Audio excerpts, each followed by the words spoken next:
കാസർഗോഡ് പട്ടയഭൂമിയിലെ നിയമപ്രശ്നം പരിഹരിക്കണമെന്നാവശ്യപ്പെട്ട് കളക്ടറേറ്റിന് മുന്നിൽ സമരവുമായി കുടുംബം.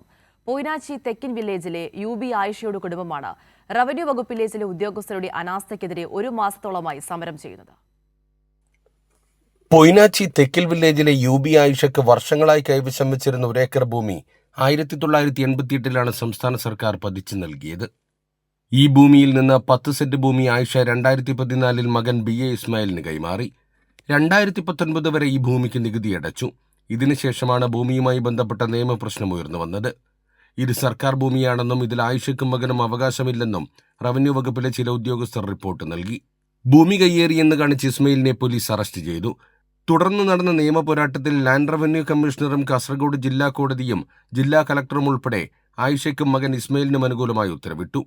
എന്നിട്ടും പ്രശ്നം പരിഹരിക്കാൻ ഉദ്യോഗസ്ഥർ തയ്യാറാകാത്തതിനെ തുടർന്ന് 2024 ഡിസംബറിൽ കാസർഗോഡ് നടന്ന കരുതലും കൈത്താങ്ങും അദാലത്തിലേക്ക് കുടുംബമെത്തി. രേഖകളെല്ലാം വിശദമായി പരിശോധിച്ച് മന്ത്രി VA അബ്ദുറഹ്മാൻ ഭൂമി ആയിഷയ്ക്കും കുടുംബത്തിനും അവകാശപ്പെട്ടതാണെന്ന് കണ്ടെത്തി നികുതി സ്വീകരിച്ച് അനുകൂല തീരുമാനമെടുക്കാൻ നിർദ്ദേശം നൽകി. എന്നാൽ അദാലത്തിൽ മന്ത്രിയുടെ നേതൃത്വത്തിലെടുത്ത തീരുമാനം അട്ടിമറിക്കാൻ ചില ഉദ്യോഗസ്ഥർ ശ്രമിക്കുന്നുവെന്നാരോപിച്ചാണ് ഇസ്മായിലും കുടുംബവും കളക്ടറേറ്റിന് മുന്നിൽ സമരവുമായി എത്തിയത്. വിവരാവകാശപ്രകാരം നിരവധി ഫയലുകൾ എൻ്റെ കയ്യിൽ എൻ്റെ വീട്ടിലുള്ളതാണ്. എൻ്റെ കയ്യിലും ഇപ്പോൾ അത്യാവശ്യ പേപ്പർ എൻ്റെ കയ്യിലുണ്ട്.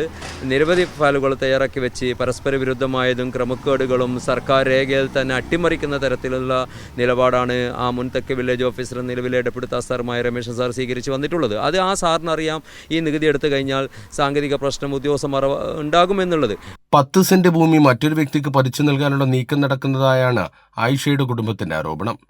കാസർഗോഡ് കളക്ടറേറ്റിന് മുന്നിൽ നടത്തുന്ന സമരം 1 മാസത്തോടടുക്കുകയാണ്.